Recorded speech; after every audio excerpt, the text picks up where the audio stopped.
Матчына мова. Матама. Для нашай сённяшняй гераіні мацярынства стала сапраўдным універсітэтам і з інтэлектуальнага, і з духоўнага пункту гледжання. Прайсці праз экстранае кесарева, адстаяць сваё права на натуральнае бацькоўства са слінгам, а пасля зменеджерыць жыццё з 3 маленькімі дзецьмі. Паразмаўляем з культурнай менеджеркай і шматдзетнай маці Надзеяй Гарэцкай пра тое, чаму выхаванне дзяцей трэба шкадаваць будучых унукаў. Чаму радасна і складана ў мацярынстве гэта пра адно і тое ж? І як захапіць падлеткаў біялогіяй праз Формулу-1? Пачынаем! Вітаем вас, дарагія слухачкі і слухачы. Сёння ў нас у гасцях культурная дзеячка, адукатарка, мама 3 дзяцей Надзея Гарэцкая. Надзея, прывітанне. Прывітанне, Юля. Можа быць, трэба нешта дадаць да гэтага твайго апісання, прадставіць цябе яшчэ неяк інакш? Ну, я дарэчы, культурнай дзеячкай сябе, напэўна, хіба ніколі не акрэслівала. Можа, хіба больш культурная менеджерка, так мне больш зразумела. Не ведаю, ці варта тут нейкія там працоўныя пасады агучваць. Думаю, што гэта не тое месца, так? Так і ёсць. Займаюся адукацыяй, культурніцкімі праектамі, выхоўваю дзетак. Жонка свайго мужа.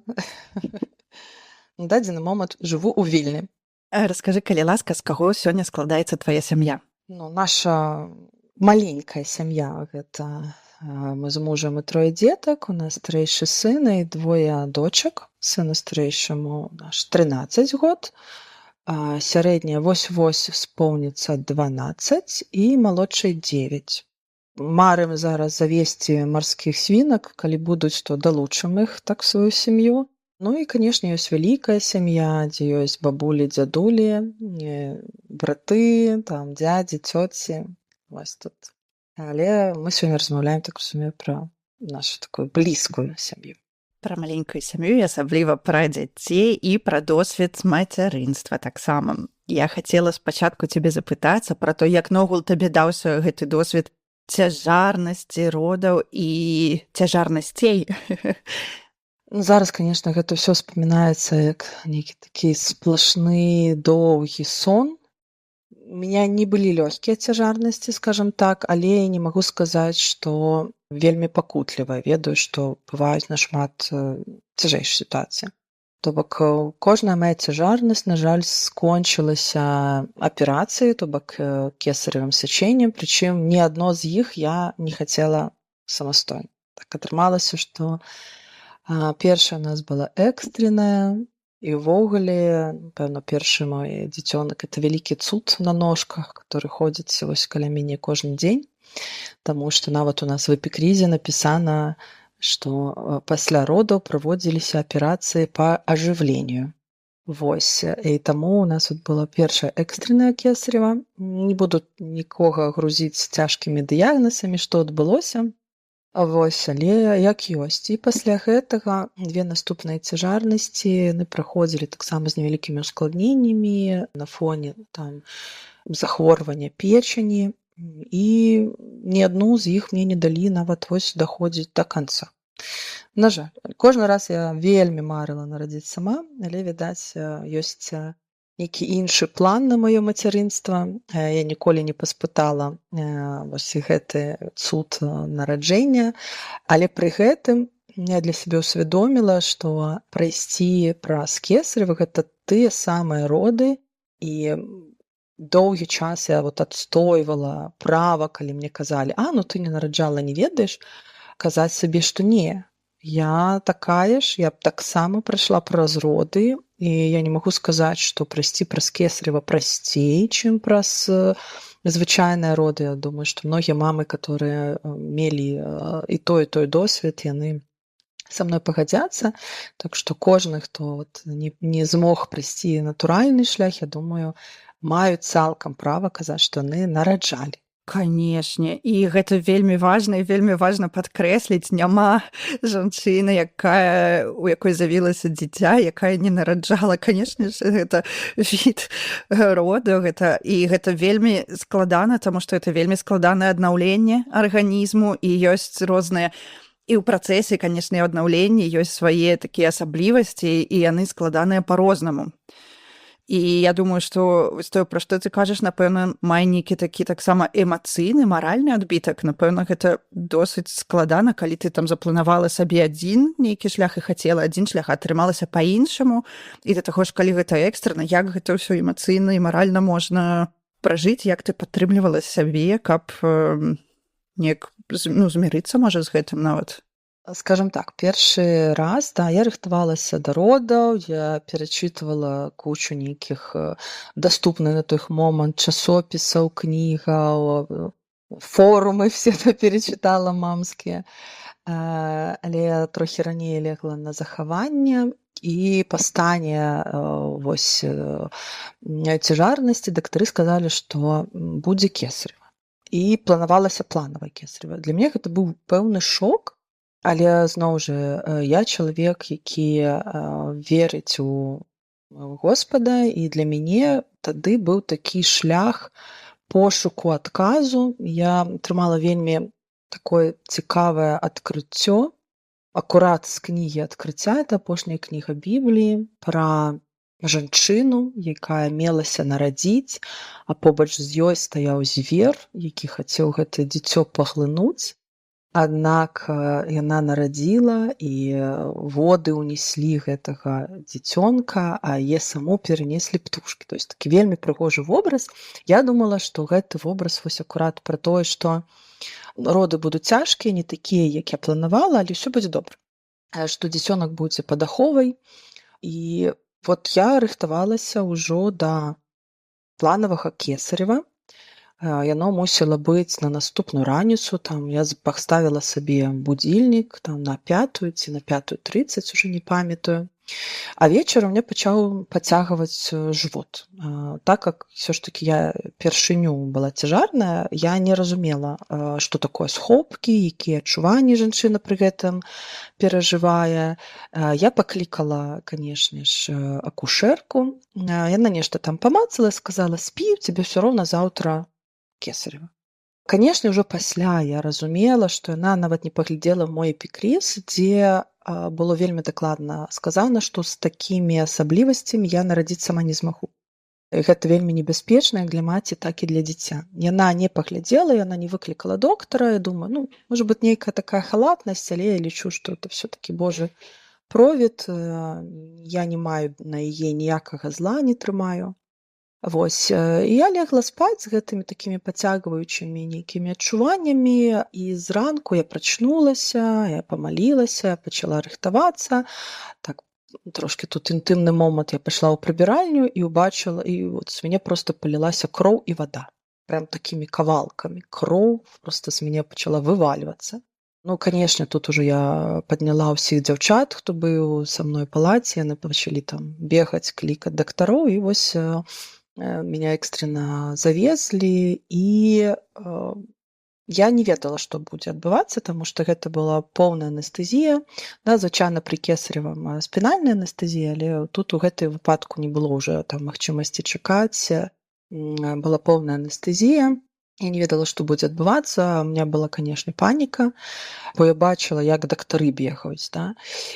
Вось, і калі я ўжо адышла ад анестэзіі там праз гадзіны 4 ці 5, да мяне прыйшла цэлая такая дэлегацыя з родавае аддзялення. Мне, канешне, гэта вельмі насторожила, і мне пачалі казаць: усё будзе добра, ваш хлопчык жывы, былі складанасці. Ну і, канешне, калі табе кажуць, усё будзе добра, то ты адразу разумееш, што страх нейкі з'яўляецца. Штосьці не тое. Так. І калі яны зашлі, мне вот акушэрка палаты анестэзіі, дзе была ўжо не анестэзія, а гэта была інтэнсіўная тэрапія, да, палата, а яна паглядзела проста ў дадзенае дзіцёнка і кажа: а у вас па шкале Апгар 1. Ого. 1. Ну, для мяне, канешне, гэта быў шок. Я зразумела, што штосьці адбылося, ніхто не кажа, што. Такая доўгая гісторыя. Ну і калі ўжо так трошкі ісці ў медычныя паказчыкі, у мяне была праблема з неправільным прымацаваннем пупавіны да плацэнты. То бок яна неяк прымацоўвалася так, што гэта называлася предлежаннем сасуда пупавіны, што вось калі умоўна дзіцёнак мусіў нараджацца, ён хацеў бы ён ці не хацеў, ён разрываў уласны крывяны сасуд, вось, которым сілкавалась пупавіна. І гэта у прынцыпе адбылося. Дзіцёнак згубіў шмат крыві. Невядома, калі пачаліся роды, да? То бок, таму што калі вот адышлі гэтыя воды, колькі часу пры гэтым дзіцёнак уже знаходзіўся ў стане гублення крыві. Это было невядома. Вось, але цуд адбыўся вечарам, мяне пусцілі нават ужо ў палату інтэнсіўнай тэрапіі да яго. Я памятаю гэты шлях, это быў вельмі доўгі шлях. Там ледзь не губляла прытомнасць, але вот нейкая суседка мяне вела туды. Я дайшла, я ўбачыла свайго хлопчыка, ён быў жывы, ён дыхаў. Ужо пасля я даведалася, што вот яму пералівалі кроў, было вот гэта працэс ажыўлення. І далей пачаліся вельмі дзіўныя прагнозы. То бок пачалась такая нейкая чарада дактароў, которые прыходзілі да мяне. То да мяне прыходзіў псіхолог мяне супакойваць. То да мяне прыходзіла нейкая медсястра з інтэнсіўнай тэрапіі і казала: не хвалюйцеся, ён будзе жывы, назавіце яго Данііл. Я кажу: не, імя выбрана даўно, ён будзе Вітаўтам. Она кажа: не, назавіце Данііл, ён вот, ён выжыў, ён не мусіў. Кажу: не, імя ўжо выбрана даўно, ён будзе Вітаўт. Пасля прыходзіў доктар, казаў: хутчэй за ўсё будуць складанасці, магчыма, ён доўга не будзе хадзіць, магчыма, трэба будзе вельмі інтэнсіўна яму нейкая дапамога, тэрапія, там першы час. І вось яны хадзілі, былі такія спрэчныя прагнозы.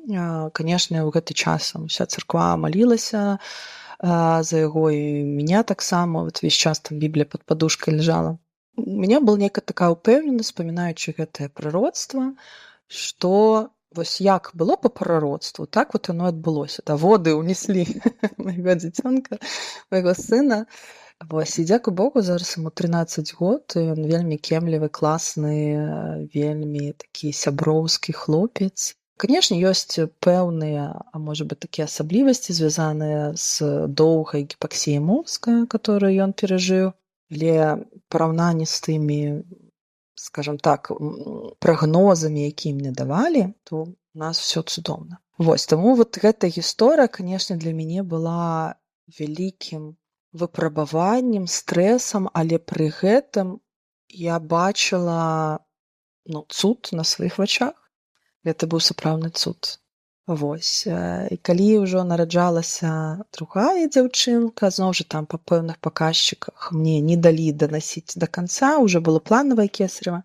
І вось тады это быў нейкі кесарева было як свята. Я магу сказаць, мяне так цёпла прынялі, са мной так цёпла размаўлялі, так дапамагалі. Так вось там анестэзіолог быў такі лагодны, ён мне ўсё нейкія байкі травіў, ён распавядаў, як ён там трусікаў на дачы там сваёй гадуе. І так цікава, што акурат, калі я нараджала Караліну, вясной шпіталь быў поўны інтэрнаў. І ў мяне стаяла чалавек 10 на маіх родах, але пры гэтым я ўсё чула. Я разумела ўсё, што са мной адбываецца. Што там зараз скрываюць, якое там, дзе мышца, дзе там пайшла матка, дзе там тлушчы, да. Увесь працэс я чула, я разумела, і я сустракала сваю дачушку з такім, это было як свята. Это было сапраўды зусім іншае разуменне, і мне не было страху. Вось, трэці раз, зноў жа, прайшоў пэўны час. Мне прыйшлось 10 месяц ляжаць на захаванні перад родамі. Так атрымалася, што мяне максімальна імкнуліся дарасці дзіцёнка да тэрміну, амаль да 40 тыдняў атрымалася дарасціць. Прызначылі ўжо дзень кесарева, і атрымліваецца тое самае. У ноч перад кесарева ў мяне пачынаюцца схопкі. Я там паступова хожу, раніцы яны пачынаюцца ўжо больш інтэнсіўныя. Я прыходжу, кажу: так і так, я вось не ела нічога, таму што ў мяне род. Доктар, гэтай паталогіі, аддзялення паталогіі, мяне дабраславіў на свае роды. Он кажа: у цябе все атрымаецца. Мы зрабілі там УЗІ вот гэтага шнару, яны сказалі, што все цудоўна, што ёсць усе магчымасці нарадзіць самой.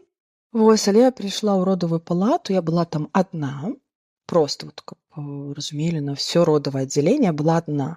І да мяне сабраліся усе гэтыя цётачкі, усе. І яны пачалі мне казаць, што это вялікая адказнасць, што па іх пратаколах я не маю права нараджаць сама. Я падпісала нейкую кучу паперак, яны мне паклалі бясконца над гэты апарат КТГ, не давалі хадзіць, вставаць. І гэта была вельмі стрэсовая рэч, і ў выніку яны мяне вот так паўдні прамурыжылі, пасля вскрылі воды. Он кажа: ну вот глядзіце, яшчэ і воды зеленаватыя, ну все, ну дакладна вам не трэба ражаць самой. І умоўна яны мяне змусілі падпісаць дазвол на кесарева. І вось гэта было вельмі цяжка для мяне псіхалагічна. У той час я разумела, што мяне перамаглі. Што калі б умоўна, каля б побач са мной стаяў хоць адзін чалавек, які бы быў за мяне, все магло пайсці інакш. Гэта было такі цяжкі момант, таму што былі ўжо ўсе магчымасці нарадзіць самой, але вось успамінаю гэтых цётачак. Думаю, што магчыма, у іх бы быў, ведаеце, зорачка, калі б яны пайшлі ўсё ж такі са мной у роды і дапамаглі б мне, яны маглі пасля сказаць, што мы прымалі роды пасля 2 кесараў, і все было добра. Але яны вось пабаяліся рухацца такім шляхам. Але зноў жа, зараз я ўжо ні пра што не шкадую, прайшоў час, все залікавалася, дзеці цудоўна сябе адчуваюць. Пасля першых кесараў я там шукала вельмі шмат інфармацыі ў інтэрнэтах, чым адрозніваюцца дзеці вось кесарята ад звычайна народжаных. Былі пэўныя страхі, там казалі, што яны не прайшлі праз пэўнае выпрабаванне, таму ў жыцці ім будзе там складаней, яны там будуць не такія самастойныя, яшчэ штосьці. Ну, былі нейкія такія страхі, але мне здаецца, што у пэўны час для сябе прыняла рашэнне, што мае дзеці дакладна такія ж, як і звычайна народжаныя, і справа будзе класціся не толькі ў тым, які нарадзіліся, але як мы іх будзем выхоўваць. І з гэтым я склала сабе такое разуменне, што тое, што было, я ўжо змяніць не магу, але вось тое, што наперадзе, маёй адказнасць. Ну, вось такая моя гісторыя. І да таго ж, тое, што вось мы ўкладаем у дзяцей, але яны таксама нараджаюцца з пэўным характарам, з пэўнымі рысамі і гэтак далей, і таму, мне здаецца, вельмі цяжка аналізаваць, што гэты дзіцёнак, ён такі, не ведаю, не самастойны, да, у двукосе, таму, што ён вось так нарадзіўся. Ну, гэта нешта гучыць як такія стэрэатыпы, і цікава, адкуль яны бяруцца, і цікава і сумна, што так шмат шэймінгу наогул для жанчын на розных этапах, звязаных з мацярынствам, да? Што там ты нарадзіла так, а не гэтак, што ты там карміла так, а не гэтак, што вось дзіцёнак спіць так, а не гэтак, і вось які б тут варыянт не быў, ці так, ці гэтак, гэта ўсё роўна будзе неяк не так. Вось, так што я думаю, што з гэтым Да, ведаеш, той час, калі я нараджала, гэта быў такі момант, калі раптоўна вот у сеціві, не толькі ў сеціві, в продажы, і там з'явіліся куча нейкіх відэа, просто звалілася бясконца колькасць інфармацыі. То бок літаральна вот тыя, хто нараджалі там 5-10 гадоў да мяне, у іх былі альбо там мама, бабулі, альбо абмежаваны выбар кніг. Там умоўна там дзяцей гадавалі па споку. Вот это быў там такая аўтар, который вырасціў умоўна нас, калі казаць, да, там міленіялаў. У мой час уже з'явілася вялікая колькасць вельмі разнастайнай інфармацыі, і ты калі чытаеш, ты в одном месцы читаешь там, нет, трэба вот дзяцей браць на руки, а в другім месцы нет, ніякім выпадку не бярыце на руки там, да. Тут трэба спаць разам, тут трэба спаць в асобным пакоі, тут трэба в асобным ложачку, табе адны кажуць другое. І мне здаецца, это быў просто вот такі вал інфармацыі, які паказвае, што калі інфармацыі шмат, яе ўсё роўна няма. Да? Табе ўсё роўна трэба выбудоўваць нейкі свой трэк. Вось, і ў той час акурат стала папулярнай кніга Уільяма і Марты Сірсаў. Гэта амерыканскія аўтары, яны самі бацькі 7 дзяцей, прычым адзін у іх, наколькі я разумею, быў сіндромам Даўна. Яны педыатры, і вось гэты падыход я для сябе ўзяла. Я проста ўзяла адну кнігу.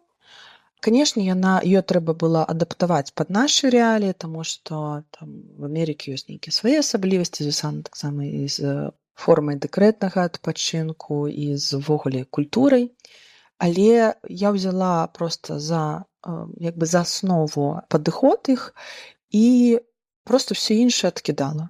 Мне трэба было знайсці нейкае тое, што мне здавалася блізкім. І вось іх падыход быў акурат у наладжванні цеснай сувязі з дзіцёнкам на пачатку. Гэта нашэнне в слінгу, натуральнае кармленне доўгае, гэта сумесны сон і шмат такіх рэчаў, которые да гэтага здаваліся дзіўнымі. Я вельмі ўдзячна маім бацькам і маме, которая ў свой час сказала, што не звяртайся, калі ласка, да мяне па парады, я не памятаю, зараз сучаснае жыццё па-іншаму ўсё развіваецца. Яна, канешне, мне давала нейкія такія хуткія парады дзе-то там, як лекаваць, можа быць, калі, але ніколі не крытыкавала мой спосаб выхавання альбо догляду за дзецьмі. Мне сапраўды быў зручны сумесны сон, бо падымацца ноччу для мяне было пакутай. Я не магла зразумець, як мамы проста ноччу устаюць там па 3-4 разы. Для мяне гэта была пакута. Мне вельмі пасавала нашэнне в слінгу. Дзіцёнак быў спакойны, я в слінгу магла рабіць усё, што хацела па доме, там мы разам гатавалі, прагульваліся. Для мяне гэта было камфортна.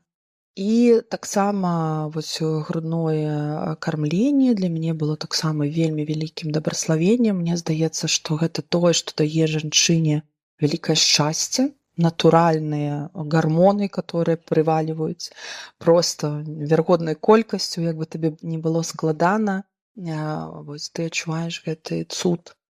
І я проста рухалася такім чынам, выбраўшы адзін канкрэтны спосаб. Я ведаю, што там пазнейшае ўжо пакаленне мам, яны выбіралі нейкія іншыя ўжо там, прыклад, сяброўкі, которые нараджалі праз 10 год пасля мяне. Яны ўсё ж таки выбіралі, што дзеці мусяць спаць там асобна, большы распарядак, кармленне там зноў жа па графіку. Для мяне гэта было некамфортна. То бок я карміла тады, калі я адчувала, калі я бачыла, што дзіцёнак просіць. Калі мне запытваліся, колькі ў мяне кармлення на дзень, я ніколі не магла ўспомніць. Я заўсёды казала, калі ласка, не запытвайцеся ў мяне. Пра гэта я ні разу не лічыла. Нават калі я спрабавала падлічыць, усё роўно збівалася. І для мяне гэта было той момант, которым я супакойвалася, што у мяне ёсць адзін падыход, ён мне пасуе. І памятаю, як пасля ўжо, калі дзеці выраслі, я слухала нейкую лекцыю, не памятаю, як завуць, памятаю, прозвішча было Мурашова, лекторка таксама, такая рускі педыатр, наколькі я памятаю. Я не памятаю, пра што была лекцыя, але я запомнила одну фразу. Яна сказала так, што правільны падыход той, который вам комфортны. Я такая, значит, я ў свой час рабіла все правильно. То есть, калі я раблю нешта цераз сілу, як бы вымушаючы сябе, то я тады не клапачуся пра сябе. Калі мне комфортна, я клалася днём спаць, калі спалі дзеці. Я старалася адпачываць. То бок я рабіла так, што каб дзеці былі в асноўным спакойна, каб у нас дома не было там плачу доўга. Хоць, канешне, былі розныя перыяды, там былі колікі, нейкія хваробы, гэта ўсё зразумела. Але этот агульны падыход, мне здаецца, ён дапамог мне быць у такім добрым, роўным псіхалагічным стане. Таму зараз, калі я на мяне часам запытваюцца, як ты рабіла, а што я, іншыя кажуць так, я таксама кажу такую параду, што рабі так, як табе комфортна. Ёсць выбар, то можаш паспрабаваць вось так, правільнага шляху няма. Правільны шлях такі, які комфортны для цябе асабіста. Але я памятаю таксама пра слінгі, зараз успомніла. Гэта быў перыяд, калі яны толькі-толькі з'яўляліся. Нават набыць па сутнасці слінг яшчэ ў Беларусі было не так проста. Іх завазілі часам пад замову, альбо ты набывала з рук у такіх жа мам, которые в свой час рабілі іх, ці шылі пад замову. І як на мяне глядзелі на вуліцы, што мне толькі не казалі, што ты там спіну ім папераламаеш, як ты носіш дзяцей, пакладзі яго там в каляску. І казалі там, што вот паглядзі яму там вот яна некамфортная, яна ж там ёжыцца. І пальцам тыкалі, што толькі не казалі мне. Вот я памятаю гэты момант, мне было так гэта цікава, але прайшоў час, і калі ўжо жанчын са слінгамі стала на вуліцах шмат, это стала абсалютна нормай. Вось. А зараз, дарэчы, я бачу, што зменшылася. Неяк гэты перыяд, можа быць, мода прайшла на слінгі. Вот, ужо не так шмат жанчын са слінгамі я бачу. Менавіта такімі, як перевязкі, да? Я бачу, што зараз такімі эргазаплечнікамі ходзяць, Так. і я зараз бачу шмат татаў з эргазаплечнікамі, што мяне вельмі радуе. Вось. Але вот са слінгамі малышэй я зараз вельмі рэдка бачу. Магчыма, вот нейкая такая мода прайшла. Ну вось мы, напрыклад, хадзілі з эргазаплечнікам такім і выбіралі колер такі, каб падабаўся і тату, і маме, каб мы маглі абодва так мяняцца.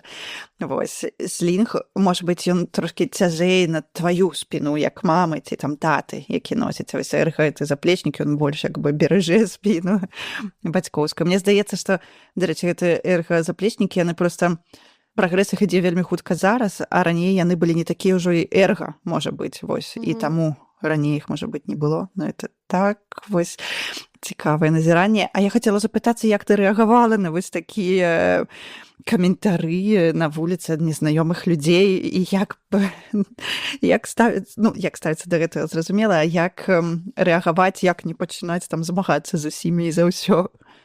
Ой, слухай, канешне, мяне гэта раніла, але зазвычай, ну, гэта таксама, ведаеш, нейкая такая ахова вышэйшых сілаў у мяне было. Быў хтосьці побач, хто пачынаў спрэчку з гэтым чалавекам. То бок, не я з ім спрачалася, а хтосьці іншы мяне абараняў. І такое, насамрэч, мне часта было, і пасля ўжо там пры выхаванні, калі штосьці там адбывалася, там на мяне хтосьці пачынаў вось там такім грубым голасам казаць. А я, насамрэч, калі на мяне кажуць нейкую такую крытыку рэзкую, я губляюся. Ну, я замыкаюся, я не разумею, я туплю, для меня вот такі стан, а што мне зараз рабіць, да? Агрэсіраваць, не агрэсіраваць, как бы там проста прыйсці. Ну, для мяне гэта заўсёды было дзіўна. І вось хтосьці звонку заўсёды знаходзіўся, хто казаў, што ты, ну што ты кажаш такое? Памятаю, тут была нейкая чарга ў краме, я стаю там вот са слінгам, там дзіцёнак штосьці вырашыў папукаць. Ну, ты можаш уявіць сабе, як дзіцёнак, калі в слінгі пытаецца пукаць, как он это робіць.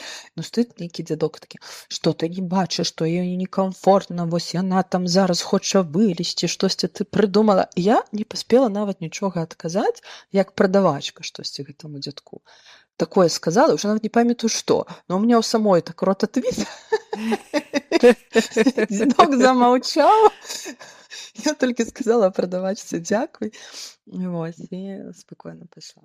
І да гэтага, дарэчы, ты казала пра тое, што няма рэцэпту па тым, па якім шляху выхавання, гадавання дзяцей ісці, што важна, каб гэты шлях падыходзіў вось кожнай сям'і, кожнай маме, тату, дзіцёнку. І я падумала пра тое, як важна, каб мама была ў рэсурсе, вось тое, пра што ты таксама казала, каб было спакойна, і тады ты можаш, в прынцыпе, забяспечыць дзіцёнка якраз такі з тым, што яму патрэбна, гэтым кантактам быць даступнай для яго і адказваць на нейкія патрэбы дзіцёнка. І як у цябе атрымліваецца быць у рэсурсе, пры тым, што ў цябе 3 дзяцей з такой маленькай розніцай паміж сабой таксама? Ну, я хочу сказаць, што сакрэтаў няма, і ўсё роўна гадаваць 3 маленькіх дзяцей цяжка. Гэта цяжкая праца. І цяжкая эмацыйная, і цяжкая фізічная, прычым у нас не было асабліва памагатараў. Мае бацькі даволі далёка, можа, бацькі не маглі як бы так час на гэта прысвячаць. Па сутнасці, я збольшага была адна з дзецьмі, да? Таму сказаць нейкі сакрэт я не скажу. Гэта цяжка. То есть да гэтага трэба проста быць гатовым, што гэта цяжкая праца. Аднак акурат тое, што дзеці з маленькай розніцай, у гэтым ёсць свой плюс, таму што праз даволі хуткі час яны пачынаюць забаўляць адзін аднаго. Я успамінаю, што калі там нарадзілася моя трэцяя дзяўчынка, старэйшаму было 4,5, ён мне ў гэты час быў вялікім памочнікам. І штосьці прынесці, і там пайсці паглядзець, і штосьці падказаць. Прычым ён рабіў гэта з задавальненнем. І яны вось разам гуртаваліся, яны разам гуляліся, яны займалі адзін аднаго. І ў гэтым ёсць вялікая палёгка. То бок праз нейкі час не патрэбна была маёй такой накіраванай увагі выключна, што я павінна вот зараз усё кінуць і займацца толькі дзецьмі. Канешне, кожны дзіцёнак патрабуе свайго асобнага часу. У гэтым таксама няма пярэчанняў. Таму што мне дапамагала? Па-першае, для мяне вось час дэкрэту гэта быў такі час яшчэ аднаго універсітэту. Гэта быў час, калі, нягледзячы ні на што, я вельмі шмат вучылася. Усё, што можна было спажываць, нейкія такія бясплатныя курсы, доўгатэрмінова, кароткатэрміновыя, я імкнулася сабе забяспечыць. То есть там я вучылася там SMM, HTML, нейкімі там прасоўванні, маркетынг, сторітэлінг. Я вучылася на выкладача нядзельнай школы. Такі доўгатэрміновы курс у мяне быў. Я, калі вот малодшай было 2 гады, адвучылася на правы. То бок я ўвесь час сябе развівала. Увесь час чамусьці вучылася. Нават калі не было нейкага такога спецыфічнага курсу, я магла проста вот заглыбіцца ў нейкую тэму. Напрыклад, мне там стала цікава гісторыя мастацтва. Я слухала лекцыі, глядзела мастацкія фільмы пра гэта, вывучала там мастакоў. Мне проста захацелася, я для сябе нейкую такую вот трэк стварыла, каб спажываць інфармацыю не такую, не мусорную, а якая развівала. І гэта было вялікім такім дабраславеннем, таму што вельмі часта мамы ў дэкрэце, яны кажуць, што ты маеш там гэты чырвоны дыплом, а акрамя сіняга трактара спець нічога не можаш. Да? Так сапраўды ёсць. Таму для мяне вот развіццё свайго розуму было вельмі важным падставовай такой задачай. Яна, можа быць, неяк самастойна і арганічна атрымлівалася. То есть увесь час штосьці мне траплялася, я вывучала, я шмат служыла. У гэты час у мяне таксама былі заняткі. Мы распачалі такі дзіцячы клуб. Пэўна, ў Менску ён быў адзін з такіх першых, не скажу, што першы, не люблю такое казаць, але адзін з такіх першых сямейных клубаў, куды мы запрашалі сем'і з дзецьмі і праводзілі заняткі як для дзяцей, так і нейкія цікавыя тэмы для бацькоў прыдумвалі. Вось, акрамя таго, я служыла ў царкве, таксама выкладала дзеткам навуку, такое прыродазнаўства, паглыбілася вельмі ў тэму крэацыянізма, я шукала розныя методыкі выкладання, перакладала кучу кніг, мы перакладалі песні, кнігі, мы вклеивалі в рускія кнігі нейкія там беларускія словы. Сапраўды гэта быў час такога дастаткова сур'ёзнага, інтэлектуальнай працы, і гэта вельмі дапамагае, бо ты адчуваеш, што пры гэтым ты развіваешся. Акрамя таго, вось такое мацярынства – гэта час развіцця не толькі інтэлекту, але і тваіх маральных нейкіх і духоўных сілаў. Да? У Бібліі ёсць слова, которое кажа, што жанчына выратуецца нараджэннем дзяцей. І мне здаецца, пакуль ты не народжаеш дзяцей, ты не можаш зразумець, што маецца на ўвазе пад гэтай фразай, што як табе там не трэба верыць, табе не трэба там каяцца, што проста трэба нарадзіць дзяцей. Але насамрэч гэта слова пра тое, што калі ты становішся маці, то твой характар неверагодна мяняецца. Табе прыходзіцца гэта рабіць. Ты кшталтуешся кожны дзень. Ты выхоўваеш цярплівасць, любоў, спавагу, нейкую крэатыўнасць, дысцыпліну і многа чаго яшчэ. Да нараджэння дзяцей лічыла сябе ледзьве не святым чалавекам. Вот я вам сур'ёзна скажу. А вот як нарадзіла дзяцей, даведалася, што у меня, оказывается, столькі хібаў ёсць, которымі трэба працаваць і працаваць і працаваць. Таму гэта акурат падтрымлівае, таму што ты разумееш, што ты развіваешся вельмі моцна.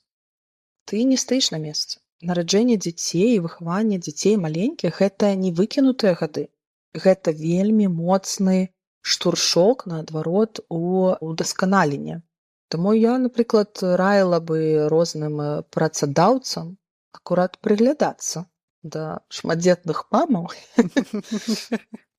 Таму што калі яны змаглі, скажем так, выхаваць дзяцей, зменеджэрыць гэты працэс, то яны не толькі ўжо зараз лагодныя ў характары, але яшчэ і добры менеджер. Ты рассказывала неяк пра сваю філасофію з бацькоўства шматдзетнага менавіта з маленькай такой розніцай, да, і казала, што проста трэба нейк быццам бы змірыцца, сказаць сабе адзін раз, што вось столькі-то гадоў у мяне пойдзе на то, каб гадаваць немаўлят, і гэта будзе складана, будуць пэўныя цяжкасці.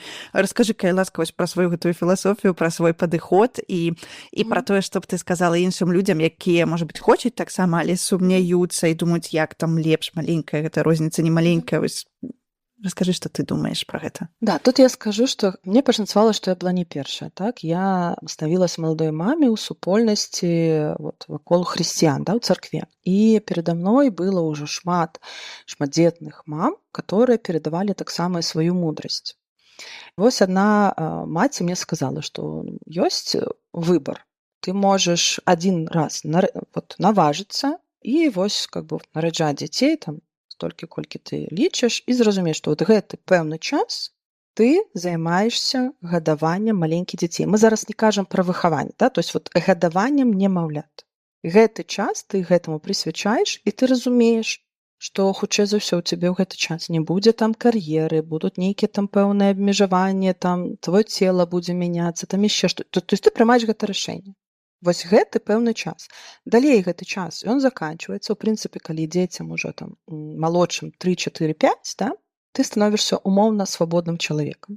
І далей ты можаш ужо вяртацца ў прафесію, ў нейкія іншыя там служэнні, працу, працэсы, да, ты ўжо па-іншаму пачынаеш перабудоўваць зноў сваё жыццё. То есть ты адзін раз змяніла гэта жыццё, пажыла в такім працэсе і пасля вяртаешся. А ёсць другі падыход, калі дзеці з вялікай розніцай. Гэта дазваляе табе цалкам не выпрыгваць са свайго звычайнага ладу жыцця. То есть, па сутнасці, ты даволі хутка можаш вярнуцца в працу, асабліва, калі ёсць ещё дапамагатары нейкія, там, да, там няняці, там мама, бабулі. Але цябе на доўгі час твайго жыцця, ну, калі ты плануеш там 3-4 дзяцей маць, мы не кажам пра аднаго, у цябе, вось, ты ведаеш, што ты заўсёды будзеш мамай. То есть, у цябе заўсёды на фоне будзе маленькі дзіцёнак.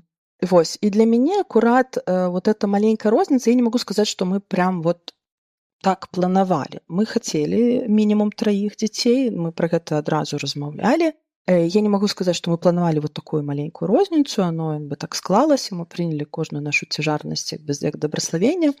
Але я для сябе бачу, што такі падыход мне больш зручны. То есть мне было б, напэўна, цяжка ведаць, што доўгі перыяд часу, там 15 год, напрыклад, у мяне заўсёды на фоне ёсць немаўля, там, да, з которым трэба там працаваць. Вось, але, дзякуй Богу, зноў жа, у мяне ёсць вялікая супольнасць мам, шматдзетных мам, і я бачу, хто як гадуе дзяцей, у кожнага ёсць свае асаблівасці. Я ведаю там сям'ю, дзе таты больш прымаюць удзел, там менш прымаюць удзел, да? Ёсць, дзе мамы цалкам выключаюцца свайго нейкай прафесійнага росту і пераключаюцца на бацькоўства, да? Але пасля вяртаюцца у свайго звычайна такое прафесійнае жыццё. Вось, то есть прыкладаў шмат розных, але генеральна ёсць вось две опцыі. І кожная з іх мае свае плюсы. У мяне склалася так, што да, розніца маленькая, але вось плюс у гэтым, што дзеці самастойна гуляюцца, што гэта даволі абмежаваны час, то бок там 7-10 гадоў, калі тебе такія еще маленькія дзеці, а далей ты ўжо становішся больш свабодным чалавекам з кожным годам. Вось. Далей уключаецца іншае, да? То есть мы зноў жа зараз не кажам пра выхаванне, мы кажам пра вось такое гадаванне маленькіх дзяцей. Пра выхаванне это ўжо такая трошкі іншая тэма зусім.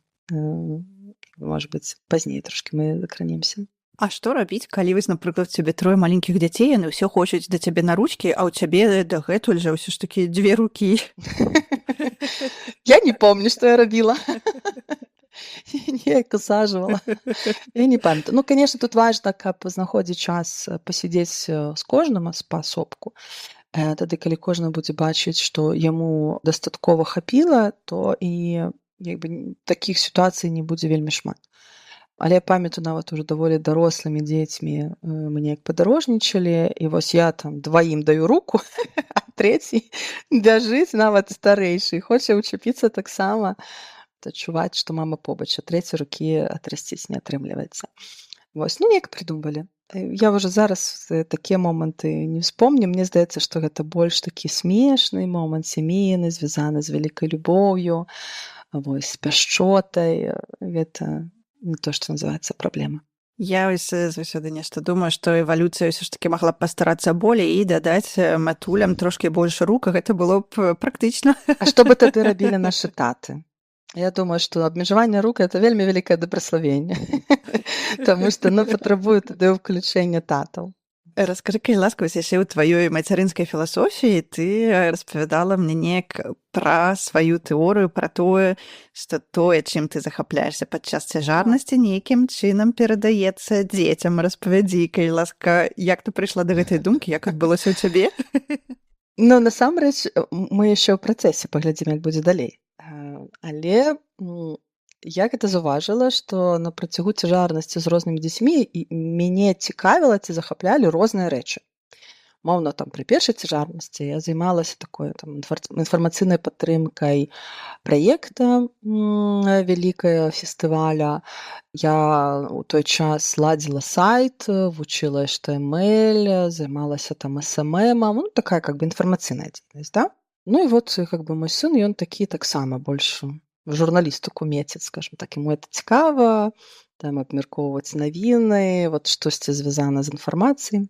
Вось, калі была цяжарная сярэдняй, мне раптам захацелася вывучаць вот гісторыю мастацтва і жывапісу. І моя сярэдняя дачка, яна сапраўды такая вельмі творчая, яна і спявае, і маляваць любіць, і танчыць, ну, захапляецца. Яшчэ памятаю, тады пры ёй вельмі шмат глядзела такіх класічных англійскіх фільмаў, такіх добрых, там, «Н зелёных мезанінаў», памятаю, «Паляну» я глядзела, вот вельмі-вельмі хацелася. І калі яна дарасла да гэтых фільмаў, у ёй таксама было прям вялікае захапленне такой вот Англіі віктарыянскай эпохі, касцюмы. Вот. А малодшую дачку, калі чакала, я вот захаплялася вывучэннем крэацыянізму і вельмі шмат вывучала прыроду. І для мяне прырода адкрылася як такая яшчэ адна вялікая кніга, которая пакінуў нам вот Господ на зямлі. Я бачыла, як праз прыроду, вывучэнне прыроды мы можам, ведаеш, займацца нават самападтрымкай, вот, знаходзіць метафары нейкія, бачыць, якія цуды вот закладзены внутрі прыроды. Вот гэта і вялікая кніга інжынеріі, да? То есть вот колькі зараз класных вынаходніцтваў робіцца менавіта толькі з таго, што вывучаецца прырода, да? Вывучаюць нейкія моманты.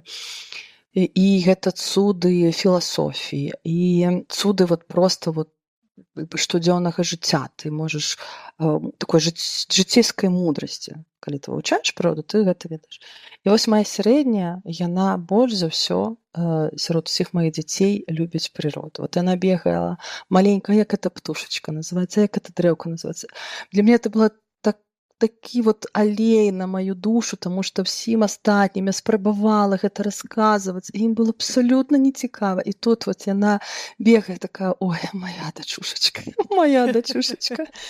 Вось. І зараз яна вельмі любіць глядзець розныя відэо, там пра такія цікавосткі, пра жывёльны свет, ведае таксама шмат цікавых рэчаў там, і розныя топы, яна глядзіць там самыя трудныя жывёлы свету, там, альбо самыя вялікія там расліны, ведае іх назвы і заўсёды мне запытваецца. Вот, але, канешне, яны яшчэ не дарослыя, яны яшчэ не абралі свой жыццёвы шлях, і мне будзе проста цікава, як яно складзецца, але вось, ну, нейкае такое назіранне я маю, і зараз, калі бачу цяжарных маіх сябровак, кажу, прыглядзіся, на што цябе цягне, што табе цікава. Ёсць штосьці, што ты раней не рабіла, а вот зараз табе прям вот хочацца. Магчыма, гэта сапраўды той момант, калі Вось як бы дзіцёнак ён кліча вот гэтую ежу нейкую такую інтэлектуальную спажываць нават праз плацэнту. Напітацца. Так. А раскажы яшчэ з тваёй філасофіі мацярынства, ці ёсць нейкія такія пункцікі, вось тое, да чаго ты прыйшла, што ты выбрала для сябе? Я думаю, тут самае галоўнае зразумець сэнс мацярынства, да? Таму што мне зараз вельмі крыўдна трошкі назіраць за сучаснымі тэндэнцыямі. У тым сэнсе, калі я бачу, што сучасныя жанчыны, яны адцягваюць мацярынства надоўга і не адцягваюць не таму, што там не могуць альбо нават там баяцца за кар'еру, і яны проста не разумеюць сэнсу. А навошта? Навошта? Альбо баяцца, наадварот, вельмі моцна. Мяне ўвогуле ніколі не стаяла пытання навошта. Для мяне заўсёды хацелася мінімум 3 дзяцей. Я памятаю, як мне не хапала кагосьці малодшага. Там у меня ёсць старэйшы брат, і мне заўсёды хацелася малодшага. Мне вот просто я адчувала, што мне не хапае, што вот у мяне мусіў быць яшчэ там вот, не знаю, брат ці сястрычка. І таму для мяне вот тое, што мінімум 3 дзяцей, гэта было такой вот базавы мінімум. І меня ўвогуле нават я не ставіла сабе пытанне, а чаму. Гэта была норма. Ну, у цябе ёсць сям'я, і павінны быць дзеці. І гэта для мяне было бы пакутай, каб па нейкіх прычынах я не магла б зацяжарыць. І таму, калі казаць пра сэнс, з аднаго боку я разумею, што дзеці гэта, там, нельга сказаць, што дзеці гэта наша радасць. Радасць это вельмі кароткая эмоцыя. Дзеці даюць вельмі шмат і стрэсавых эмоцый. Я не магу сказаць, што дзяцей мы нараджаем вось каб там як прынесці стакан вады в старасці, да? Альбо стакан кока-колы, калі ты яшчэ не ў старасці. Не, то есть гэта не памагатае. Нельга казаць, што дзеці вот, ты нараджаеш для таго, каб вот, яны за цябе посуд мылі. Не, это таксама не так. Для мяне дзеці гэта працяг. Гэта, вось, кажа Біблія, гэта страла в руках дужага, которую вот ты запускаеш, і яна ляціць. І табе трэба выбраць гэты кірунак, нармальна так эту цеціву нацягнуць, каб, ну, гэта ўжо там і пра выхаванне, канешне, вельмі важна. Але гэта наш працяг. Я гляджу на сваю ўласную сям'ю, да? Я разумею, што у меня бабуля была выкладчыцай, у меня бацькі, настаўнікі. І я, не гледзячы на то, што вот я зараз працую як менеджер, но настаўніцкая душа во мне ляжыць. То есть мне все роўна всіх хочацца навучыць чаму-небудзь. І я думаю, што з пэўны час, можа быць, я калі-небудзь вярнуся ў школу нейкай фармаце, да? То есть мне гэта все роўна вельмі цягне. Я гляджу на розныя такія дынастыі і разумею, што калі ёсць прафесійная дынастыя, то кожны наступны, да, ён лепшы нават за папярэдні. І ў гэтым ёсць вялікая сіла. Это не значыць, што дзеці абавязкова павінны ісці шляхамі бацькоў, але часцей за ўсё у іх у саміх з'яўляецца гэта жаданне працягваць, бо яны растуць у пэўнай супольнасці, дзе вакол людзі з тымі ж каштоўнасцямі. Яны яшчэ ў дзяцінстве атрымліваюць вялікую базу ведаў, такую досведа бацькоўскага, которым ім пасля не трэба вучыць з нуля. Яны проста гэта маюць. І ў гэтым сэнсе тады дзеці становяцца нават лепшымі, да, за сваіх бацькоў. Я памятаю, што мне аднойчы трапілася такая перадача, которую записываў Познер. Ён падарожнічаў па Амерыцы і проста браў інтэрв'ю людзей. Вось ён там быў нейкім порце вялікім і запытваецца у чалавека, які кіруе кранам. Типу, чаму вот вы выбралі такую прафесію? А ён наказвае: слухай, там мой тата кіраваў кранам, мой дзед кіраваў кранам. Я бачыў гэта з дзяцінства. Кіраваць кранам – гэта так класна. Ты робіш такую важную справу для свету. Ты робіш тое, што не можа чалавек. Ён апісвае пра гэтую працу кранаўшчыка як, ну, пра, не знаю, нейрахірурга. Там, да? Ён так гэта класна апісвае. Ён так захапляецца тым, што ён робіць працу, якую да гэтага рабіла 2 пакаленні. Мяне гэта так захапіла, насамрэч. Мне здаецца, што мы гэта дзесьці згубілі. Што мы хацім, наадварот, быць непадобным на сваіх бацькоў. Всё, атреза там, знаеш, там, І мяне гэта так захапіла, ну гэта ж гэтым так і ёсць. Ну хто можа яшчэ перадаць любоў да кіравання кранам, як не любячы бацька, который пакажа нейкія тонкасці, нейкія лайфхакі, какие-то фішачкі. І самае галоўнае сэнс, таму што прафесія это заўсёды пра сэнс, не пра тое, што ты робіш, да? А пра тое, што твая прафесія прыносіць у гэты свет. І ён казаў гэта з такім захапленнем. Я не памятаю, што там далей было ў гэтай праграме, вот сур'ёзна. Но вот гэты момант мне так вот ён да сэрца прыдаўся, і вот ён як бы склаў мне такім вот пазлікам паклаўся, што значыць бацькоўства, мацярынства, да? Што значыць дзеці, якая вот філасофія. Гэта працяг твайго роду, твайго імя, твайго існавання, твайго дабраславення, якое ты маў, тваіх талентаў, які ты маў. Не абавязкова, што дзіцёнак паўтарыць дакладна твой шлях, але той досвед, які ты яму ўклаў, ён дакладна яму будзе дапамагаць у тым шляху, які ён выбраў. Вось, таму для мяне гэта вот, першую чаргу працяг. І калі мы вот зараз вельмі шмат працуем, ведаеш, там мы імкнемся, каб наша краіна была шчаслівая, дабраславёная, там, мы разумеем, што нашы рэсурсы яны канечныя. І калі мы не выхаваем гэта новае пакаленне, то я не ведаю, ці возьмуць іншыя дзеці іншых бацькоў на сябе гэтую ношу. І гэта самае простае, што можам рабіць, перадаваць каштоўнасці, перадаваць мары нашы. Вельмі шмат такіх гісторый мы чытаем у Бібліі, калі, напрыклад, Абрагам, да, вот, бацька габрэйскага народу, ён жа не сам па сабе выбраў і вырашыў там выйсці з цудоўнага гораду, там, вялікага Ура халдэйскага і пайсці ў нейкую пустыню. Насамрэч, першым быў ягоны бацька. Проста ягоны бацька не дайшоў да пустыні. Але відавочна ён перадаў сыну гэта вялікае жаданне. І народ, па сутнасці габрэйскі народ, гэта сям'я, да, то есть якая выйшла вот з аднаго чалавека.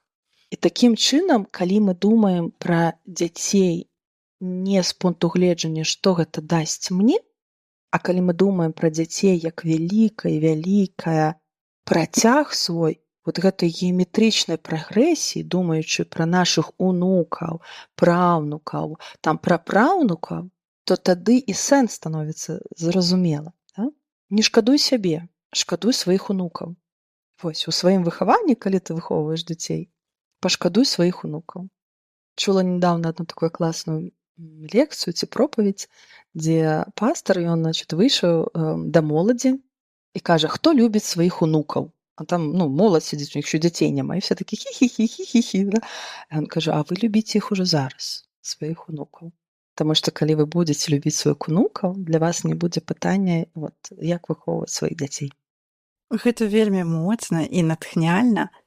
А ў мяне з'яўляецца ўсё ж такі яшчэ такая думка, як ўсё ж такі з такім разважаннем не накласці нейкую такую вялікую адказнасць на дзяцей, бо, напрыклад, калі там дзіцёнак скажа, ну я не хачу, напрыклад, ці мне не атрымліваецца, да, там завесці сваіх дзяцей, і што вось ён адчувае гэтую адказнасць, што ён мусіць таксама там працягнуць там працяг, што рабіць з гэтым? Ну, я могу сказаць, што мы недаацэньваем сваіх дзяцей. У гэтым, калі думаем, што толькі ад нашага выхавання все залежыць. Я думаю, што нават ты можаш успомніць сябе, там, падлеткавым узросце, ці ў час, калі ты выбірала свой шлях, наколькі ўплывала тое, што твои бацькі табе сказалі, то, што ты выбрала сама. Але многія рэчы ты падсвядома все равно выбіраеш. Ну, таму што бацькі паклалі ў цябе нейкую каштоўнасць, да? То нейкі такі вот падмурак. Вось, таму дзеці, калі вырастаюць, яны становяцца дарослымі людзьмі са сваёй воляй. І павер, калі штосьці, што ты зрабіла не так, а ты дакладна штосьці зробіш не так. То есть мы гэтым таксама павінны змірыцца, што ідэальнага не будзе. Мы ўсё роўна наробім памылак. Але вось ўсё ж такі дзеці гэта такі, ведаеш, пластычны, так сказаць, матэрыял, которые лягчэй все пераносяць, лягчэй спраўляюцца і лягчэй выносяць, і калі яны фармуюцца пасля ў дарослага чалавека, яны здольныя адкінуць кепскае, да, і выбраць тое добрае, што далі бацькі. Вось, таму не трэба ставіцца да выхавання як таго, што адзінае прывядзе дзяцей да поспеху. Да? Ёсць генетыка, которая ўплывае, да? Ёсць выхаванне, ёсць асяроддзе і ёсць уласны выбар чалавека. Можна тут працэнтоўкі неяк расставіць, да? Але кожная з гэтых рэчаў, яна ўплывае. І мы можам паўплываць толькі на две рэчы: на выхаванне, да? То есть як мы выхоўваем, і на асяроддзе, якое мы фармуем для свайго дзіцёнка асяроддзе. Всё астатняе, то есть генетыка ад нас ужо не залежыць, да? То есть вот, ну, мы, конечно, можам генетычна выбіраць сабе партнёра, но мне здаецца, наўрад ці хтосьці просіць там развёрнуты генетычны тэст, там, да, альбо там радаслоўную, да, як там у сабак, калі ступае ў шлюб, альбо выбірае сабе партнёра. І мы не можам паўплываць на асабісты выбар чалавека, который ён робіць. Але тое, што мы можам, мы мусім рабіць з сэнсам, з любоўю і з адказнасцю. Разумець, што вот тое, што мы можам паўплываць, мы павінны рабіць так, як мы максімальна можам. Але пры гэтым разумець, што гэта не 100%. Тады атрымліваецца гэта вага, ведаеш, калі ты зараз на сябе ўскладзеш гэты цяжар, што ад майго выхавання залежыць усё, то ты зламаеш дзіцёнка. Ты не зможаш яго выхаваць, потому што ты будзеш несвабодна.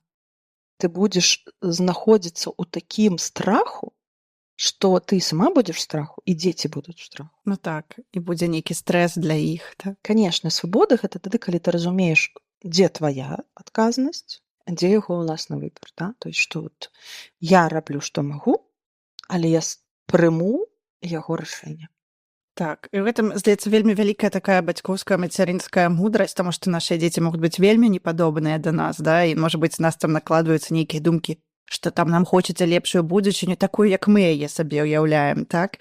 І мы робім нейкія намаганні там у гэтым накірунку, там, не ведаю, рэпетытар, там, не ведаю, па англійскай мове, тое, а дзіцёнку там цікава стаць, не ведаю, make-up artist, да, напрыклад. Яму не цікава там зараз. Ну, гэта англійская мова, напрыклад, гэта так умоўна, да. І тады адчуваць нейкае бацькоўскае расчараванне, мне здаецца, гэта вялікі цяжар для дзіцёнка. І таму, каб не было расчаравання, то, напэўна, трэба працаваць над сабой, каб не накладваць гэтыя чаканні свае. А вось як ты кажаш, да, вельмі цікавая думка, што свабода ў мацярынстве — гэта вось рабіць з любоўю і прымаць любы выбар дзіцёнка. Паштоўка з Беларусі. Вітаем матуль, татаў, бабуль, дзядуляў і, канешне, нашых вельмі важных слухачоў, дзяцей. Вы адкрылі паштоўку з Беларусі, рубрыку, якая не мае межаў. Тут нашыя госці малююць словамі дарагія іх сэрцу месцы. Кожны выпуск — гэта новы адрас, новая гісторыя і новае цяпло. А калі ў вас ёсць свая гісторыя пра нейкае асаблівае месца ў Беларусі, абавязкова дасылайце яе нам. Давайце збіраць і ствараць аўдыёпаштоўкі з Беларусі разам. Пачынаем!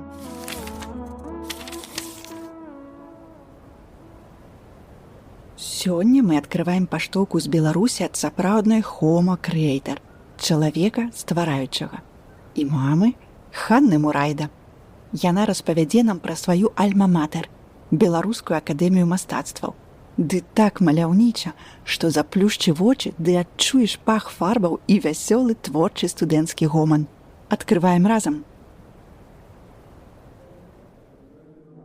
Маё любімае месца ў Мінску — гэта акадэмія мастацтваў.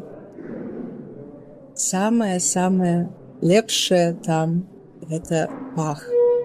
Там пахне фарбамі. І гэта сумесь розных мастацтваў. Маладыя людзі, якія робяць скульптуру, якія малююць карціны, ці робяць нейкую вельмі такую вытачаную графіку. Яны выглядаюць па-рознаму. Нехто там у нейкім халаце, брудны, там нешта там з нейкім камнем дзяўбаў яго. А там прыходзяць такія амаль эльфы, дзяўчонкі, якія толькі там нейкую графіку для кніжак робяць. І гэта сумесь. І вось тут, а тут у калідоры акторы нешта там спяваюць.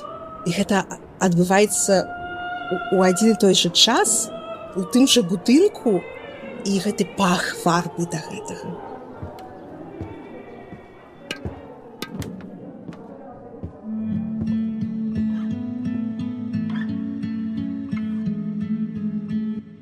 Раскажы, калі ласка, з якімі челленджамі. Што самае складанае, можа быць, што самае такое цікавае, смешнае менавіта ў шматдзетным такім бацькоўстве, мацярынстве?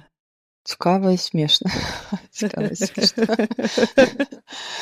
Дзякуй, што не самае складанае. Да, таму што заўсёды там запытваюцца там пра складанасць. Цікава і смешна. Ну, я запыталася і пра складанасці спачатку, але І ты, пра бачыш, складанасці, сама да. сфокусавалася на цікавым і смешным. Это кажа пра светапогляд. Цікава і смешна. Слухайце, ну, па-першае, з дзецьмі ніколі не бывае сумна, да? То есть у тебя заўсёды ёсць кампаньён, з кім прагуляцца, з кім кудысьці з'ездзіць, з кім пагуляць у настолкі, калі ты любіш, з кім падзяліцца нейкім фільмам, з кім штосьці абмеркаваць. То есть у гэтым, канешне, ёсць вялікае такое добраславенне. Аднойчы у нас был такую гісторыю распавядаў. Я ездзіла на дзень сустрэчы з выпускнікамі. Тады, па-моему, мой малодшы было толькі 2 гады, нешта такое. Ну і там неяк задавалі нам рандомнае пытанне. І вось у мяне трапілася рандомнае пытанне, куда уходзіць дзяцінства і ці яно куды-небудзь сыходзіць. І мне было так проста адказаць, кажу, слухайце, ну да нікуды не сыходзіць. Я вот сваімі дзецьмі збіраю лего, леплю з пластыліну. Раблю нават тое, што я ў сваім дзяцінстве не магла сабе дазволіць. У меня там у дачкі куча Барбі. У меня одна лялька там, да, за ўсё сваё жыццё. Там я набываю нейкія цацкі, мы гуляем у гульні, я прыгаю з імі в класікі, кручусь на гэтых, як это называецца, боже мой, на турніках.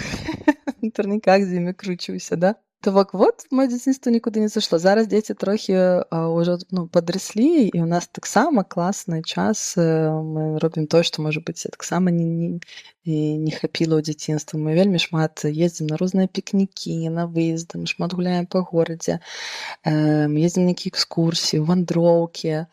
То бок, шматдзетнасць, яна дае перажыць твоё дзяцінства шмат разоў. Яшчэ раз і шмат разоў падпітаць свайго ўнутранае дзіцёнка. Да?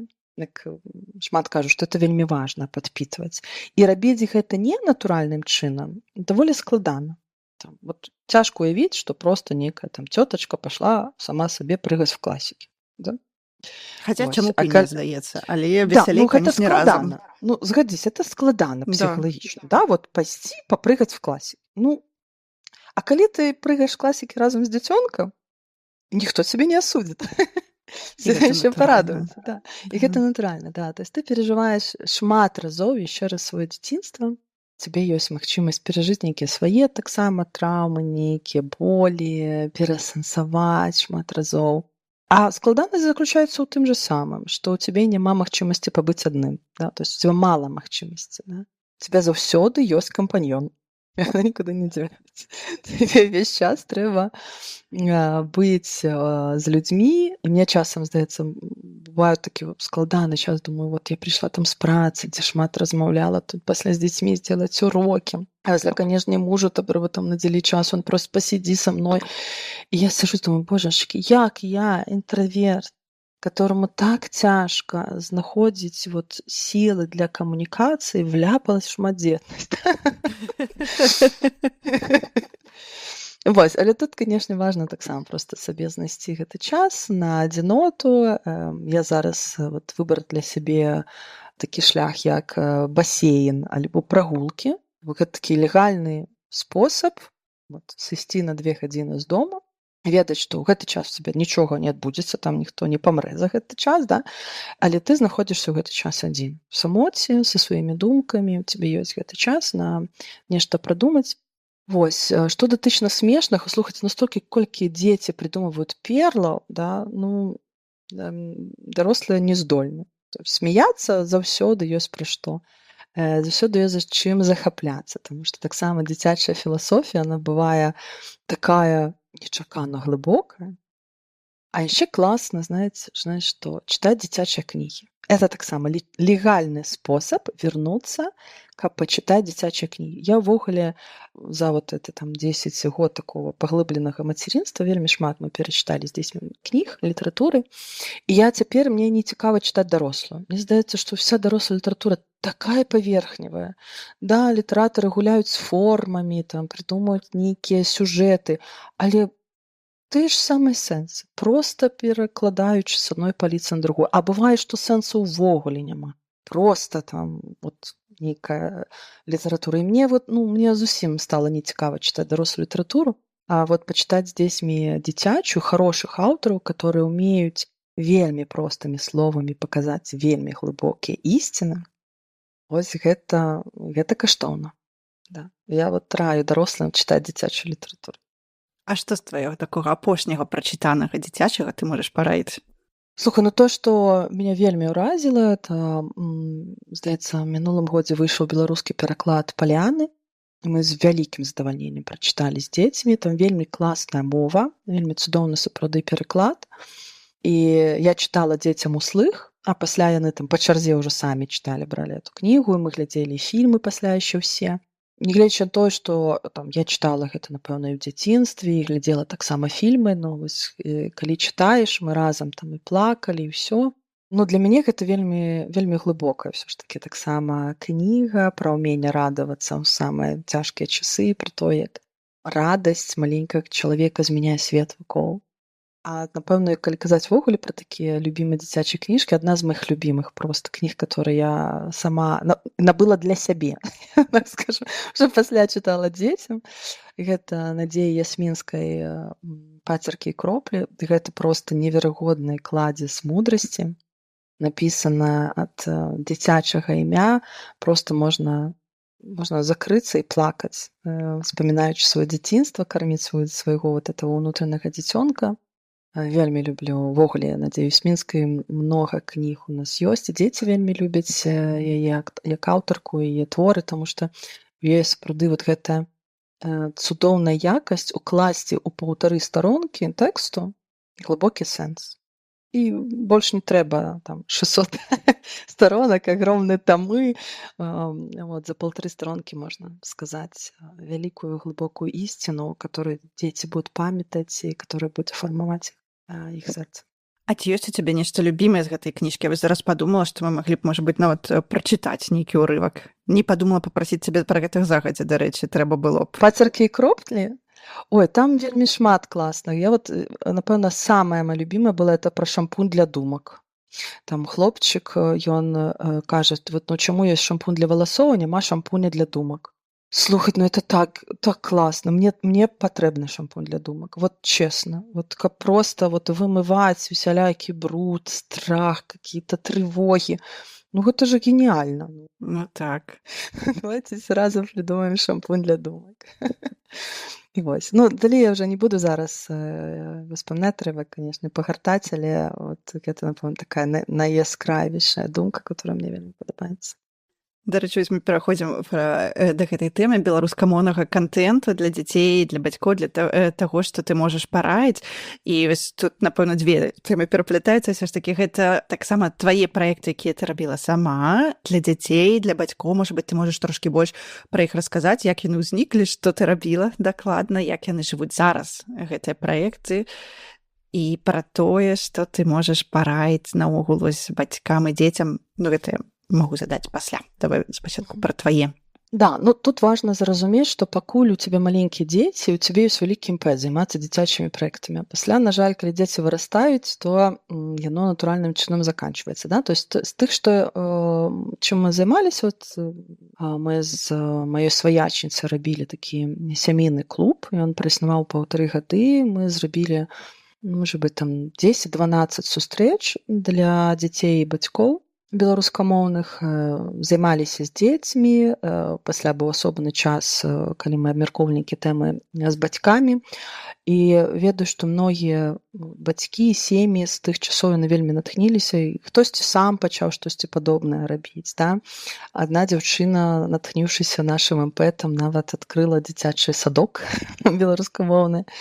У той час мы рыхтавалі вельмі шмат матэрыялу. Мы проста бралі тэму, мы шукалі розныя крыніцы, мы перакладалі проста мноства матэрыялаў, зрабілі такую падборку, у нас гэта ўсё калісьці там на дысках ляжала, потом на каких-то там сайты гэта ўсё пераносілі. Зараз, конечно, напэўна, гэта ўжо не знойдзецца, але ў той момант для нас гэта было прям вельмі важна, то есть рабіць любую тэму даступнай па-беларуску. Але гэта перарасло пасля нейкай іншыя фарматы. Я стварыла свой сайт у нейкі час, дзе я збірала розныя матэрыялы дзіцячыя. У першую чаргу гэта былі прэзентацыі па-беларуску па прыродазнаўству. Бо я ў той час выкладала ў царкве дзеткам прыродазнаўства. І вот все, што я рабіла, я вот складала на сайт. І ў нейкі час гэта таксама выйшла ў невялікі праект, который мы рабілі з дзіцячым часопісам «Крынічка». У нас была такая кніга прыроды, такі праект. Зноў жа, дзе былі прэзентацыі, тэксты. А ў нейкі час я рабіла для Дуду, дзіцячага часопіса, развароты і записывала невялікія відэа. Пасля у меня быў перыяд, калі у меня был невялікі онлайн-праект «Мамадзейка», он у меня называўся. І у меня было 3 такіх курсы. Адзін курс навучання чытанню, курс азбука прафесій, дзе мы вывучалі розныя прафесіі і запаміналі літаркі. І таксама быў курс маўлення. Але, напэўна, маўленне у меня такі не самы, я бы сказала бы, распрацаваны, а курс азбука прафесій дагэтуль даступны нават на Ютубе. Там на кожны урок ёсць відэо, можна спампаваць дагэтуль матэрыялы навучальныя рабіць. Я ведаю, што некаторыя бацькі бралі гэта сабе і самі дома займаліся з дзеткамі. А вось мой курс па навучанню чытанню, мне дагэтуль прыходзяць водгукі, што бацькі проста бралі гэты курс і дзяцей вучылі чытаць па ім. Для мяне гэта вялікі гонар, таму што все, што я рабіла, я пачынала рабіць як бы для сваіх дзяцей. Але так як мне не цікава рабіць гэта толькі для сябе, мне хацелася як бы распаўсюдзіць гэта ўсё шырэй.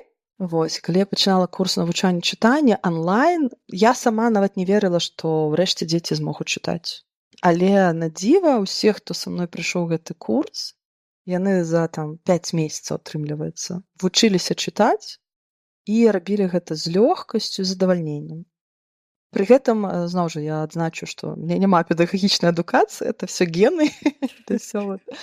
Тое, што я чула ў свой час ад мамы, напэўна, пра тое, як яна выкладала, калі я хадзіла да яе на ўрокі, бачыла, як яна выкладае. І проста мая любоў да пазнання свету. Вось так склалася. Здаецца, я ўсё назвала, все, што рабіла.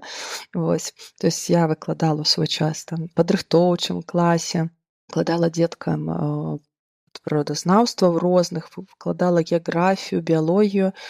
А зараз некаторыя мае вучні, калі мяне сустракаюць, першае, што мне кажуць, гэта свае адзнакі па біялогіі. Ведаю, што адзін хлопчык перамагаў в алімпіядах і зараз вучыцца на фармацэўта. І для мяне гэта вялікі гонар, таму што, знаеш, вот я гляжу, напрыклад, як вот у майго сына зараз выкладаецца біялогія, я плачу. Мне прям часам хочацца зайсці в этот клас, сказаць, дайце мне правесці адзін урок. І я змагу дзецям даць магчымасць палюбіць гэты прадмет. Мне вельмі сумна, калі няма вот гэтага жадання ў настаўнікаў паказаць цуд. Што гэта не проста веды, а гэта штосьці большае, што гэта цуд. І вось у меня быў заўсёды такі спосаб, як хлопцаў-падлеткаў у 6 класе, которые прыходзяць на біялогію, такі: «О, это біялогія, а мне патрэбна, што такое, какие-то там клеткі, какие-то там бактэрыі». Як іх захапіць? Значит, калі мы даходзілі да бактэрій, это фактычна там 4-5 занятак, я паказвала ім кароткае відэо, дзе на малекулярным узроўні паказана, як працуе жгуцік у бактэрій. Што там ёсць ротар, там ёсць статар, яна круціцца там з хуткасцю в 100 000 абаротаў за секунду і пры гэтым можа аўтаматычна замяняць сама дэталі. І я ім гэта паказвала з такімі як бы паралелямі з Формулы-1 і все. Далей все хлопцы былі маімі. Дзяўчаты, звычайна, яны так прасцей успрымалі біялогію, но менавіта вот гэта, калі ты паказваеш, что биология — это не просто какая-то рэч, которая вот, тебе трэба зубріць, а то, что ты маеш магчымасць заглыбіцца ў тое, што тваім вокам не бачна, і бачыць нейкія цуды ўнутры. І мы вот з дзецьмі вельмі часта вывучалі біялогію праз біяміметику. Гэта інжынерія, заснаваная на біялагічных даследаваннях. Да? Самое простое — это вот липучки на наших абутках, да, которые мы уже все ведаем, яны распрацаваны на прыкладзе дзядоўніка. ну, всем зразумела. Вот это вот нашего звычайнага дзядоўніка, которому ў дзяцінстве адзін аднаму валасы закідвалі, да? Вось. І такіх прыкладаў насамрэч вельмі шмат. І я прям шукала нейкія фільмы пра біоміметику, біомімікрію еще называюць, біоніка, там розныя ёсць назвы. І мы глядзелі, якія цікавыя інжынерныя знаходкі чалавек робіць, менавіта вывучаючы прыроду.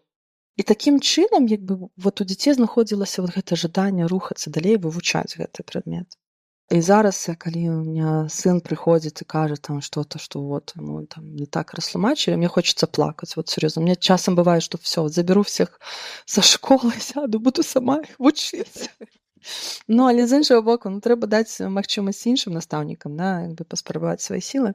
На жаль, усё не зробіш. Это вот та прычына, чаму часам мне хочется вернуться в школу. Я хацела пра гэта цябе запытацца, як бы ты бачыла сваё такое вяртанне да больш шырокай адукацыйнай дзейнасці?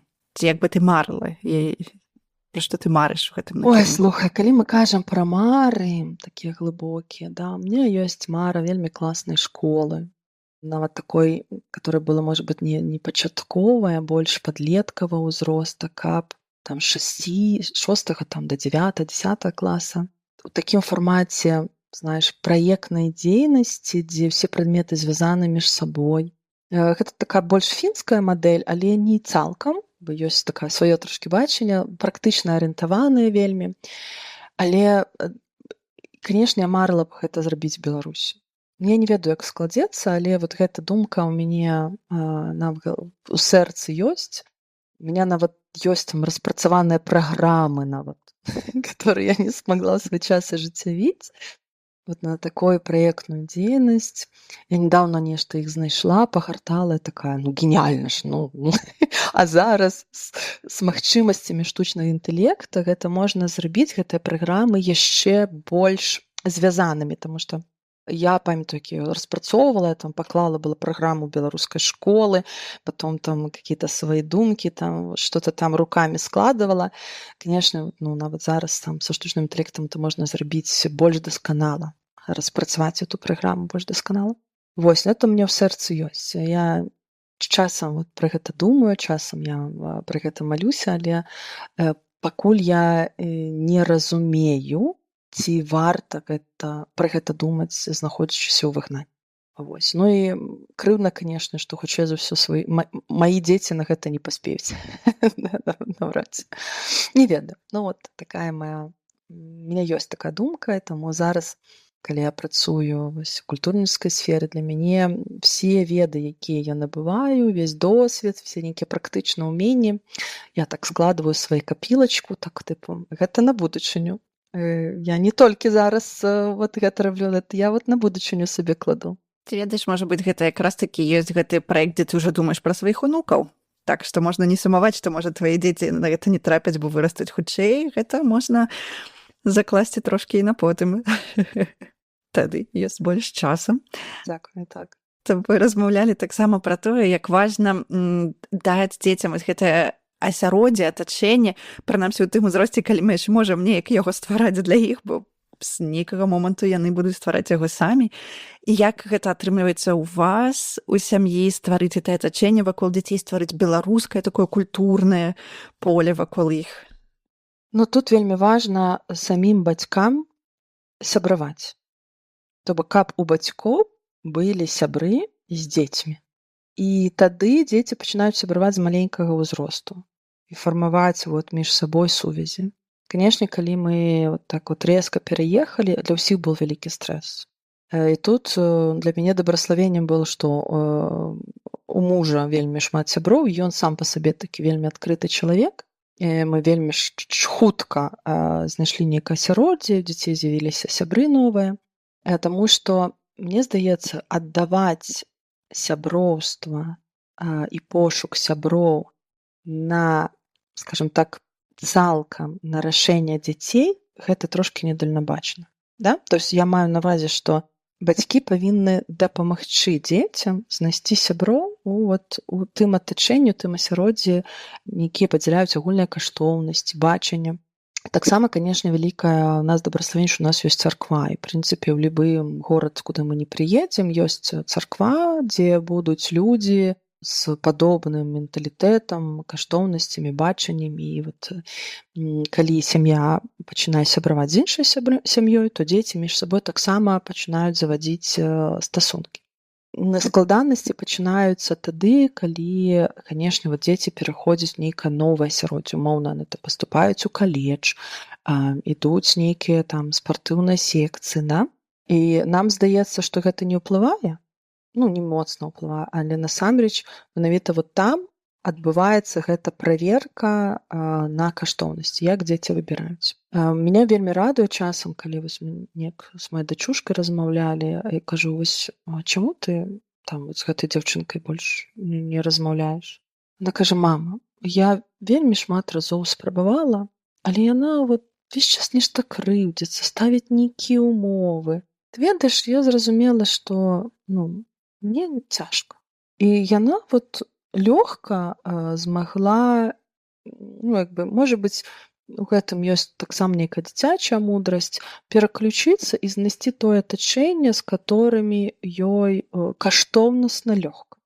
У гэтым ёсць вялікая вот таксама праца бацькоў ад пачатку, да? І калі дзеці бачаць, што бацькі сябруюць, што у бацькоў ёсць знаёмствы, бацькі ходзяць в госці, бацькі запрашаюць, мы там разам можам дзесьці падарожнічаць, разам нейкую супольнасць ствараць. Для дзяцей тады панятна, якім чынам сябраваць, што сябраваць гэта таксама штосьці рабіць разам, прыдумваць штосьці разам. Вот мы збіраемся сяброўкамі, нейкія абмяркоўваем ідэі, праекты і штосьці пасля рэалізуем. І дзеці гэта бачаць, што сябраваць гэта не толькі бавіць час, але таксама нешта прыдумваць. Мяне вельмі радуе таксама, у мяне малодшы ёсць сябар, і яго мама кажа, слухай, калі вот Франя прыходзіць да нас домой, у нас дом пераўтвараецца цалкам у вялікую майстэрню. Яны штосьці рэжуць, клеюць, мажуць, там лепяць, фарбуюць. Кажа, я ім не перашкаджаю, я радуюсь. Горш, калі дзеці збіраюцца і сядзяць, і акрамя того, каб втыкнуцца в тэлефон, нічога не могуць прыдумаць. Вось, таму вот гэта разуменне, што сяброўства гэта класна тым, што вы можаце разам прыдумаць нейкія праекты, яго рэалізаваць, да? Это класна. У мяне некаторыя старэйшага сына была гісторыя, калі яны з класам, яны прыдумалі праект зняць фільм. І яны там хадзілі, выбралі, хто рэжысёр, хто прыдумае сцэнарый, хто будзе аператарам. І яны прям некалькі месяцаў сустракаліся здымаць фільм. Это было, для іх это было вельмі весела. Тут ёсць канкрэтная мэта. Па-за школай гэта было так? Проста сябры са школы, але гэта не школьная задача, нейкая, Не, гэта была іх уласная такая думка. ініцыятыва. Таму у гэтым я бачу таксама, то есть ствараем асяроддзе, самі сябруем, паказваем прыклад, да, і паказваем, што сяброўства, яно класна, калі яно дае нейкі пасля плод. Да? Калі сяброўства вынікае плод. А што тычыцца вось беларускай мовы, раскажы, калі ласка, пра тое, што ты можаш параіць іншым бацькам, якія, напрыклад, кніжкі, спевы вы слухаеце, чытаеце разам з дзецьмі, да? Напрыклад, што падабаецца ім зараз, да? Ты расказвала, напрыклад, пра шведскую дзіцячую літаратуру, вось якія такія твае топ-парады для беларускіх бацькоў? Да, я вот лічу, што бацькам майго пакалення вельмі пашанціла ў свой час, таму што у нас быў Стэфан Эрыксон. Я ўжо яму казала гэта асабіста, то есть вот той час, калі ён быў амбасадарам у Беларусі, сапраўды шведская амбасада вельмі шмат укладалася ў пераклады, і ў нас было багата класнай дзіцячай літаратуры беларускамоўнай, которую зараз уже не знайсці. То есть яе зараз у продажу няма, можна толькі там перадаваць адзін аднаму. То есть это вот серия кніг там пра Мамуму, пра Фіндуса і Пэтсона, да, гэта сапраўды та літаратура, которая была патрэбна дзецям вот у перыяд такого нашего малодшага жыцця. Зараз з'яўляецца дастаткова беларускамоўнай літаратуры, падлеткавай літаратуры з'яўляецца, гэта таксама мяне радуе. У меня дзеці перачыталі там тоже Гаррі Поттер па-беларуску, все, што можна. Чытаюць перыядычна то, што выходзіць новае падлеткавае, не ўсё падабаецца. Дарэчы, вельмі зайшло маім дзецям, ну, это ўжо была рускамоўная літаратура. Я чакаю, што калі-небудзь выйдзе пераклад. Гэта Жвалевскага і Пастэрнак. Такія аўтары, яны пішуць па-руску, але я вельмі спадзяюся, што калісьці мы ўбачым той жа самы прыквел па-беларуску. Вельмі зайшла гэта літаратура маім дзецям таксама. Ну, гэта ўжо падлеткавая. Ёсць тое, што, напрыклад, мы спрабавалі чытаць, але не заходзіла. То есть ёсць прям нават цэлы спектр аўтараў беларускамоўных, который маім дзецям, на жаль, Не зайшоў. не зайшло, не атрымліваецца. Вось, штосьці яны гатовы перачытваць па некалькі разоў. Да, то есть сядаць і зноў чытаць тое самае.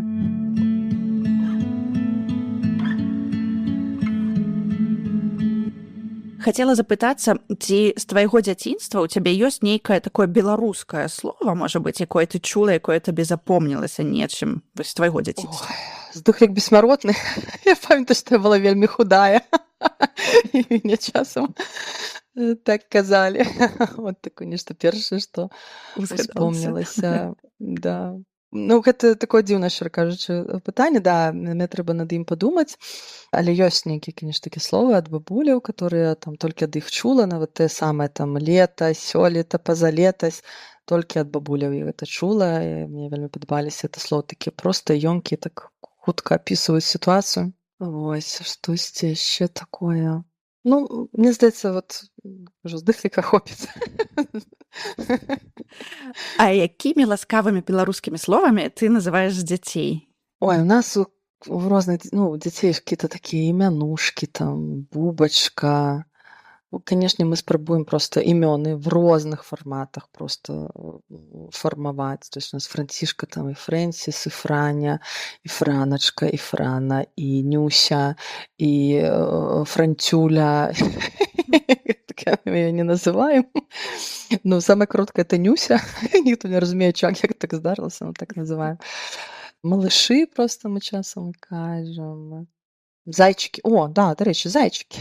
Это у нас, напэўна, самое любимое, як мы вот кажам, там, зайчики, ідзем кушаць. Вось. Не магу сказаць, што ёсць прям вот штосьці такое незвычайнае, чтобы з кімсьці падзяліцца. Ну, вось, напэўна, так. Дзякуй вялікі табе, Надзея, за такую цікавую размову пра мацярынства і пра дзяцінства, і дзе пераплітаюцца шмат і асабістага, і прафесійнага. Калі ты хочаш нешта дадаць, можа быць. Ой, я вельмі таксама ўдзячна за гэтую гутарку. Шмат цікавых успамінаў таксама і думак узнікла. І такое вялікае пачуццё любові, як мяне агарнула. І вось таму я хочу таксама перадаць гэтае пачуццё слухачам. І пажадаць мамам, напэўна, такой вялікай радасці, знайсці гэтую радасць, сэнс у мацярынстве. І ведаць, што это скончыцца. І гэта так хутка скончыцца, оно так прымкнецца, пасля нас застанецца толькі ў памяці. І трэба радавацца кожнаму дню, нават калі нам здаецца, што ён быў бессэнсоўны, што нічога не зрабіла. Трэба радавацца, што ён быў у тваім жыцці. Вось бы, ну, всё ляціць і мінае. Дзякуй вялікі за натхненне.